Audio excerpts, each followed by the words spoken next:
Welcome to 60 Seconds of Wellness. Another popular question, how to lower cholesterol, and today we're going to break down some ways to do so. Cholesterol circulates the blood and can mix with other substances to form a thick, hard deposit on the inside of the arteries. This can narrow the arteries, causing a condition known as atherosclerosis. Nearly 1 of every 3 adults have high levels of low-density lipoprotein cholesterol, which is short for LDL-C, which is also considered bad cholesterol because it contributes to fatty plaque buildups and narrowing of the arteries.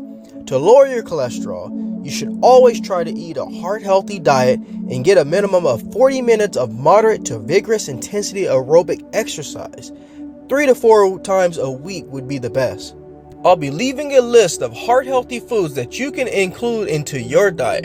And remember folks, getting healthy is just simply going back to the basics. If you enjoyed today's video of 60 Seconds of Wellness, please like, subscribe, and get notified. Take care, everybody.